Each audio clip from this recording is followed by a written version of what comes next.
So hello guys, differential equation की video lecture series में आपका बहुत बहुत स्वागत है। जैसा कि गाइस हम पिछली वीडियोस में कुछ क्वेश्चंस के बारे में देख चुके हैं, मेथड 5 जिसमें हमने इम्प्लीमेंट करके दिखाया है, और उसके ऊपर मैंने आपको एक क्वेश्चन भी सॉल्व करवाया था कि मैं आपको एक बार रिवाइज करवाऊँ।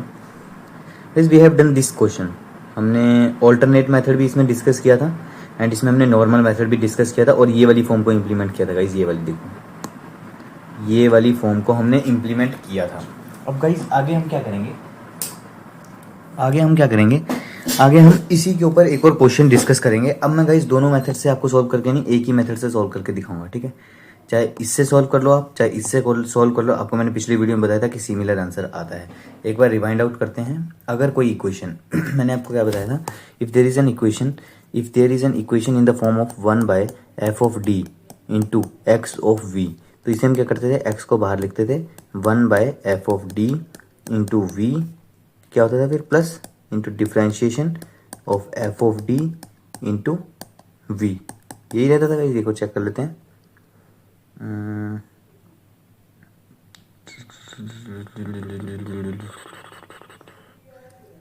एक्स इंटू 1/, हाँ, d/dx और 1/f ऑफ डी ना, ये मैं दोबारा गलती कर रहा था जैसे मैंने पिछली बार गलती की थी। यहाँ पे होगा 1/f of D, here it is will be 1/f of D, ठीक है गाइस। अब सबसे पहले हम क्या करेंगे, सबसे पहले मैं निकालूंगा complementary function. First of all I will find out the complementary function. उसकी वैल्यू क्या होती है, वो होता है d⁴ -1 की वैल्यू जो होगी वो 0 के बराबर होगी। तो गाइज इसे मैं लिख सकता हूँ d² + 1 इंटू d² -1, मतलब कि ये एक तरीके से क्या है, a² - b²। तो इसे मैंने लिखा है a + b into a - b, तो ये आ गया। एंड गाइज इसके साथ what we can do in this question, हाँ, और मेरे पास यहाँ से रूट्स क्या आ जाएंगे, रूट्स मेरे पास आ जाएंगे, तो d² + 1 इंटू, इसे मैं लिख सकता हूँ d + 1 into d - 1 is equals to 0। मतलब एक तो d की वैल्यू -1 होगी, एक वैल्यू 1 होगी, और एक होगी हमारे पास, देखो इसको मैं खोल के लिखूंगा d² इज इक्वल टू -1, मतलब कि d जो होगा प्लस माइनस आयोटा हो जाएगा, ठीक है। तो यहाँ पे एक होगी प्लस माइनस, सॉरी,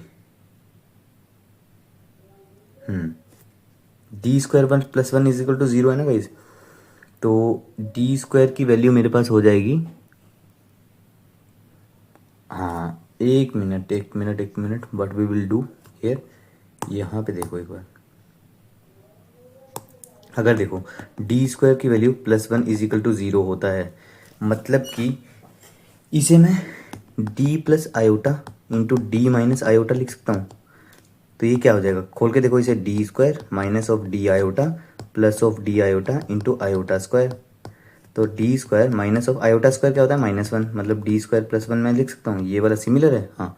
तो यहाँ पे रूट्स क्या हो जाएंगे, रूट्स मेरे पास हो जाएंगे, एक होगा प्लस माइनस आयोटा। तो जो रूट्स हैं, रूट्स रियल भी हैं, यहाँ पे हमारे पास जो रूट हैं, ये वाले रूट जो हैं ये रियल एंड डिस्टिंक्ट हैं। ये जो है, ये वाला रूट जो है, this is imaginary and distinct, ठीक है। तो अब हम बेसिकली क्या करेंगे, कॉम्प्लीमेंट्री फंक्शन लिखेंगे। भैया जी मुझे पता है कि अगर रूट रियल एंड डिस्टिंक्ट होता है उसके लिए हम लिखते हैं c1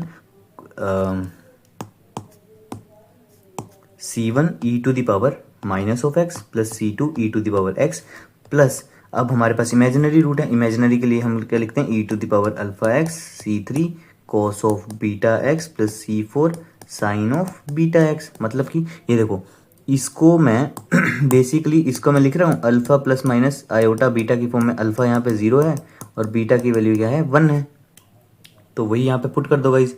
तो ये हमारे पास हो जाएगा बेसिकली जो कॉम्प्लीमेंट्री फंक्शन है, it will be equal to e⁻⁻ix plus c2 into e⁻x plus alpha 0 है तो 0 into x, c3 cos of x plus c4 sine of x.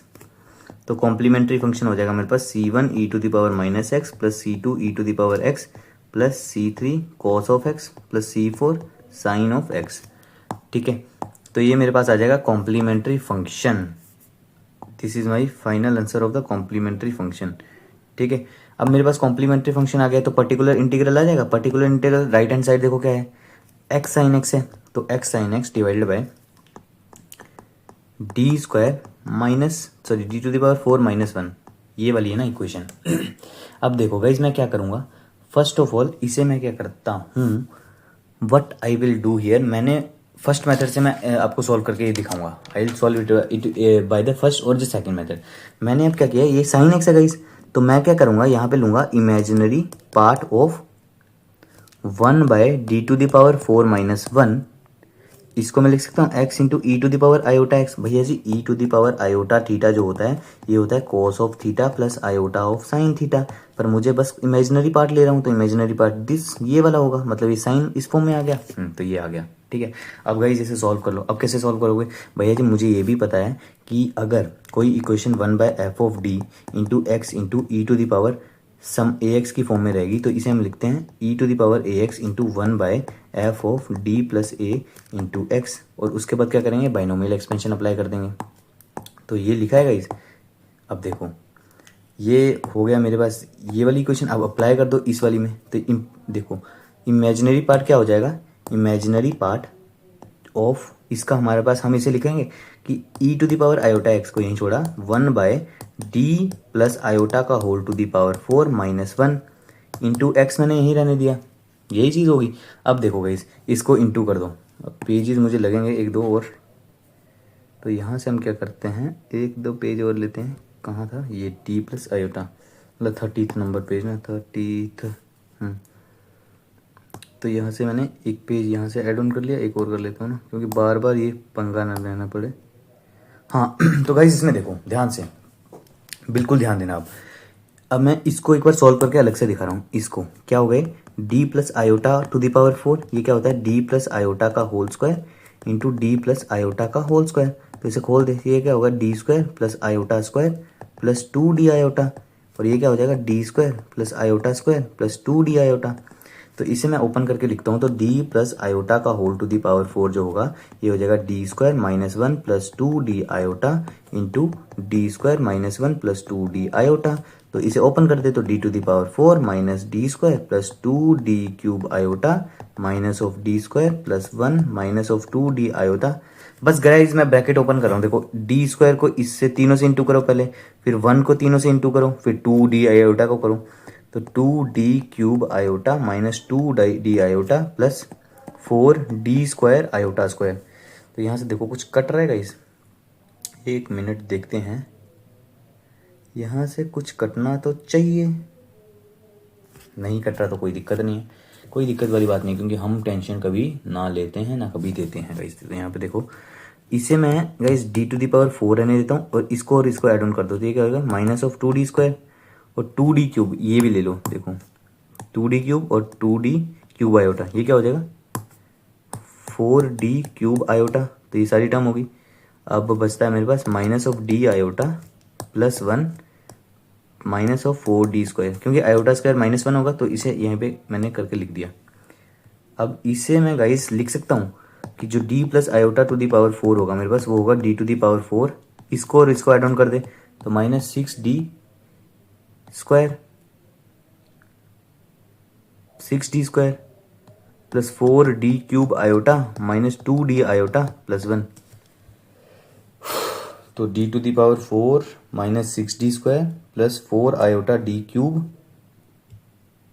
Minus 2d iota and plus 1, and plus 1 तो guys cut ही जाएगा ना। और guys यहाँ पे हमने गलती कर दी है, यहाँ पे 2 आयोटा 2d आयोटा, तो यहाँ पे 4 हो जाएगा, तो यहाँ पे 4 हो जाएगा। तो ये वैल्यू गाइज यहाँ पे पुट कर दो, put this value in A, put this value in A. तो क्या हो जाएगा हमारे पास, यहाँ पे हो जाएगा इमेजिनरी पार्ट जो होगा, imaginary part of e to the power iota x into 1 by D to the power 4 minus 6d square plus 4d cube iota 4d iota, और माइनस 1 था ना, माइनस 1 प्लस 1 यहाँ इसका, और क्वेश्चन में माइनस 1, तो ये से ये गया, तो मेरे पास बचेगा क्या, यहाँ पे क्या था, यहाँ पे था x है ना। तो हमारे पास होगा imaginary part of e to the power iota x into 1 by D to the power 4 minus 6d square plus 4d cube minus 4d iota into x. और मैंने आपको क्या बोला था गाइस, will take the lowest degree term. Lowest degree term ये है, तो इसे हम ब्रैकेट के बाहर लेंगे। कहीं अगर समझ नहीं आता ना, पिछली वीडियो जाके देखो, बहुत टाइम्स मतलब 100 बार तो रिपीट मैं कर चुका हूँ इसी चीज़ को कि क्यों भैया जी इसे मैं बाहर निकाल रहा हूँ। क्योंकि मुझे ना जो यहाँ पे बेसिकली कौन सा मेथड अप्लाई हो रहा है, यहाँ पे मेथड 3। यहाँ पे क्यों, x जो है x to the power m की फॉर्म में है, और वहाँ पे अगर x to the power m की फॉर्म में होता तो वहाँ पे हम क्या करते थे, बाइनोमियल एक्सपेंशन करते थे। तो यहाँ पे मैं बाइनोमियल एक्सपेंशन कर रहा हूँ। तो -4d आयोटा को बाहर लेता हूँ। तो -4d आयोटा को बाहर लिया तो क्या बचा, ये आ जाएगा मेरे पास d cube divided by -4 iota. देखो 4 आयोटा से 4 आयोटा और माइनस से माइनस, तो d to the power 4 -6d divided by 4d iota.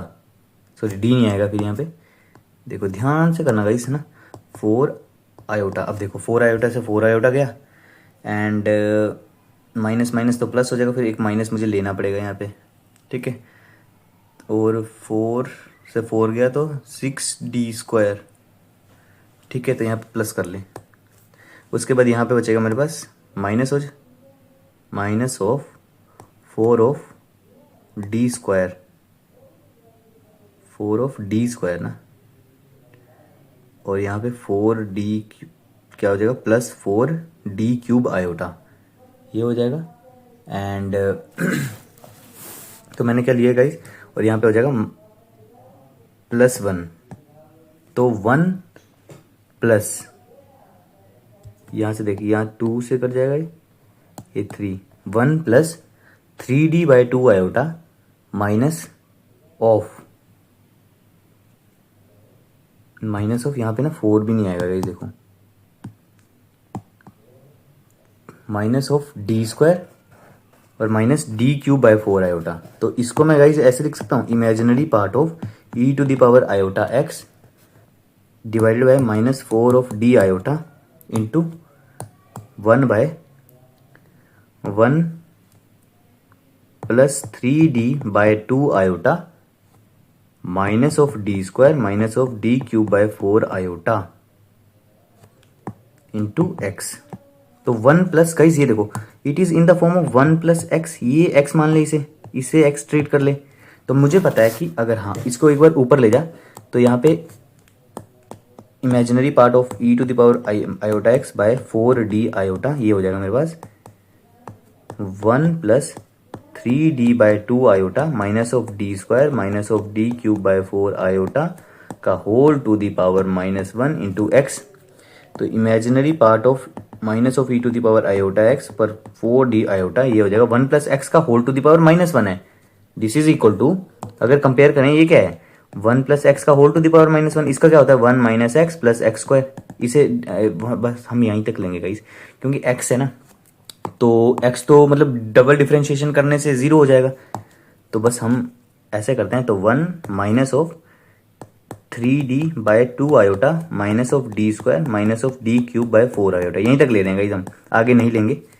मैंने आपको पिछली वीडियो में बताया था ज़्यादा से ज़्यादा हम x² तक लेंगे। अगर यहाँ पे x² या x³ की टर्म होगी ना, तो imaginary part of minus of e to the power iota x by 4d iota, ये हो जाएगा मेरे पास 1 minus 3d/2 iota plus d² plus d³/4 iota into x। अब x को अंदर इंटू कर दें, ये वाले x को अंदर इंटू कर दो, तो ये हो जाएगा imaginary part of minus of e to the power iota x by 4d iota, this is equal to x of minus of 3/2 iota into differentiation of x plus d² x plus d³/4 iota into x।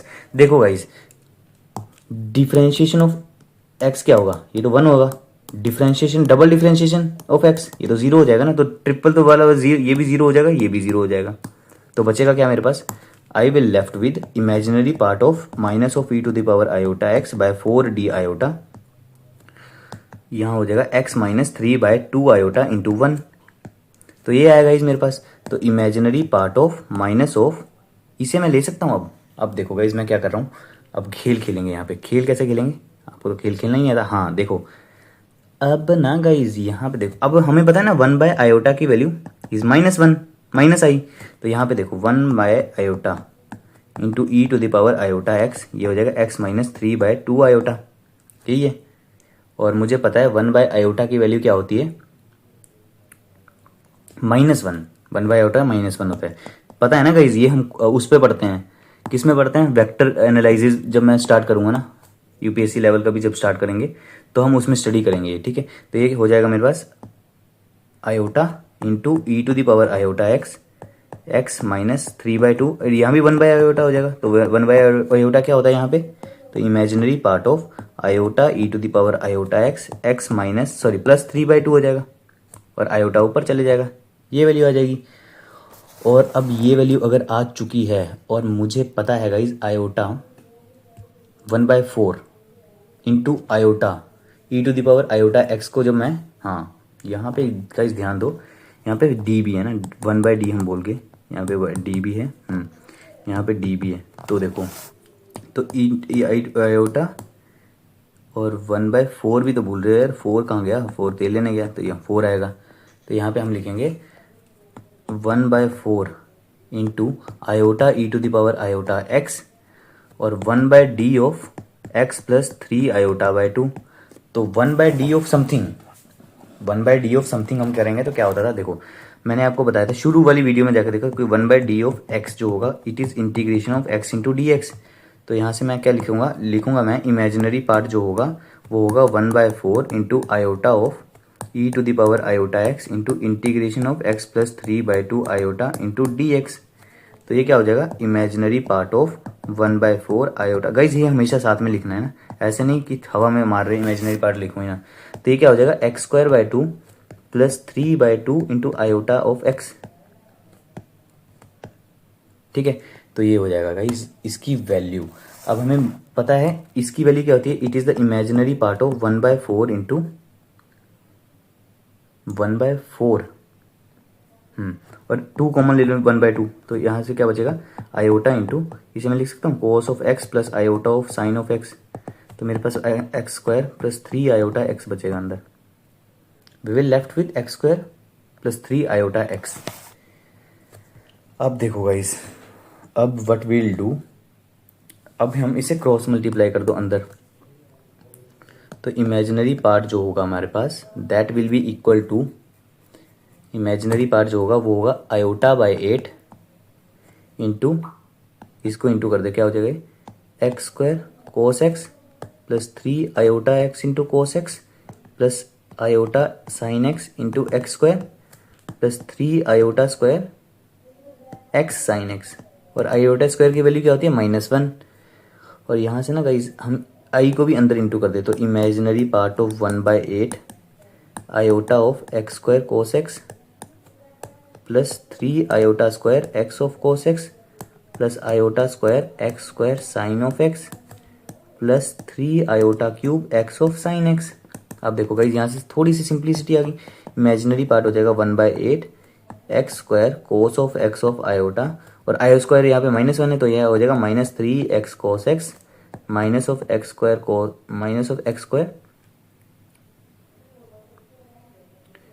यहाँ पे sign x होगा।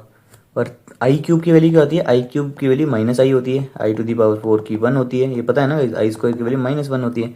तो आई cube की value minus iota, तो x of sine x। तो imaginary term एक तरफ ले लो और दूसरी टर्म एक तरफ, तो 1/8 इसे मैं लिख सकता हूँ। यहाँ पे guys what we will do, यहाँ पे ना, यहाँ पे ऐसे करो, सभी माइनस आ गया क्या, हाँ यहाँ देखो, इसे मैं लिख सकता हूँ -3x cos of x plus x² sine of x, इसके लिए तो हो गया plus of x² cos x minus 3x sine x into यहाँ पे आ जाएगा आयोटा। अब ये किस फॉर्म में आ गया guys, this is in the form of a plus iota b। और हमें क्या इमेजिनरी पार्ट लेना है, इमेजिनरी पार्ट इसका क्या हो जाएगा, तो इमेजिनरी पार्ट हमारे पास इसका आ जाएगा that will be equal to, तो particular integral is equal to 1/8 into x² 1/8 into x² cos of x minus of 3x sine x। So this is the required particular integral. ये हमारे पास particular integral की value आ चुकी है। और अगर पर्टिकुलर इंटीग्रल आ गया है तो कॉम्प्लीमेंट्री फंक्शन आ जाएगा। हाँ वो तो मुझे पता है ना, निकालोगे कॉम्प्लीमेंट्री क्या फंक्शन, मतलब कॉम्प्लीमेंट्री फंक्शन तो पता है, कंप्लीट सॉल्यूशन क्या होता है, complementary function plus P I. देखो कॉम्प्लीमेंट्री फंक्शन यहाँ से आ गया है और पी आई यहाँ से आ गया, क्या बोल रहा हूँ मैं, पी आई यहाँ से आ गया और कॉम्प्लीमेंट्री फंक्शन ऊपर से आ जाएगा। यहाँ देखो कॉम्प्लीमेंट्री फंक्शन हमारा हो जाएगा ये वाला, ठीक है। तो वैसे थोड़ा सा कॉम्प्लिकेटेड हो सकता है, कहाँ पे कॉम्प्लिकेटेड होगा जाके, जब हम इमेजिनरी पार्ट निकाल रहे हैं ना, तो कैसे सोल्व करेंगे ध्यान से देखना गाइस ना। आई होप गाइस आपका ये जो मेथड फिफ्थ है ना ये क्लियर हो गया होगा। अगली वीडियो में एक दो और क्वेश्चन लेंगे, जैसे ये मैंने लिए हैं कुछ क्वेश्चन, तो इन दो क्वेश्चंस को डिस्कस करके हम इस जो पर्टिकुलर इंटीग्रल निकालने वाली सीरीज है इसे एंड कर देंगे। उसके बाद हम स्टार्ट करेंगे कुछ मिसलेनियस क्वेश्चन देख लेंगे कि जिसमें सारे कॉन्सेप्ट्स का मर्जर होगा, तो उसमें इम्प्लीमेंटेशन करना आपको सबसे बेनिफिशियल वहीं पे रहेगा, तो वो वीडियो ज़रूर देखना। आई होप गाइस ये वीडियो आपको पसंद आई होगी। चैनल को लाइक कर दीजिए, सब्सक्राइब कर दीजिए। वीडियो को लाइक करते हैं ना, बेसिकली मुझे बोलना भी नहीं आता गाइस। वीडियो को लाइक कर दीजिए, चैनल को सब्सक्राइब कर दीजिए, अपना प्यार बनाए रखिए। Thank you, have a very good day.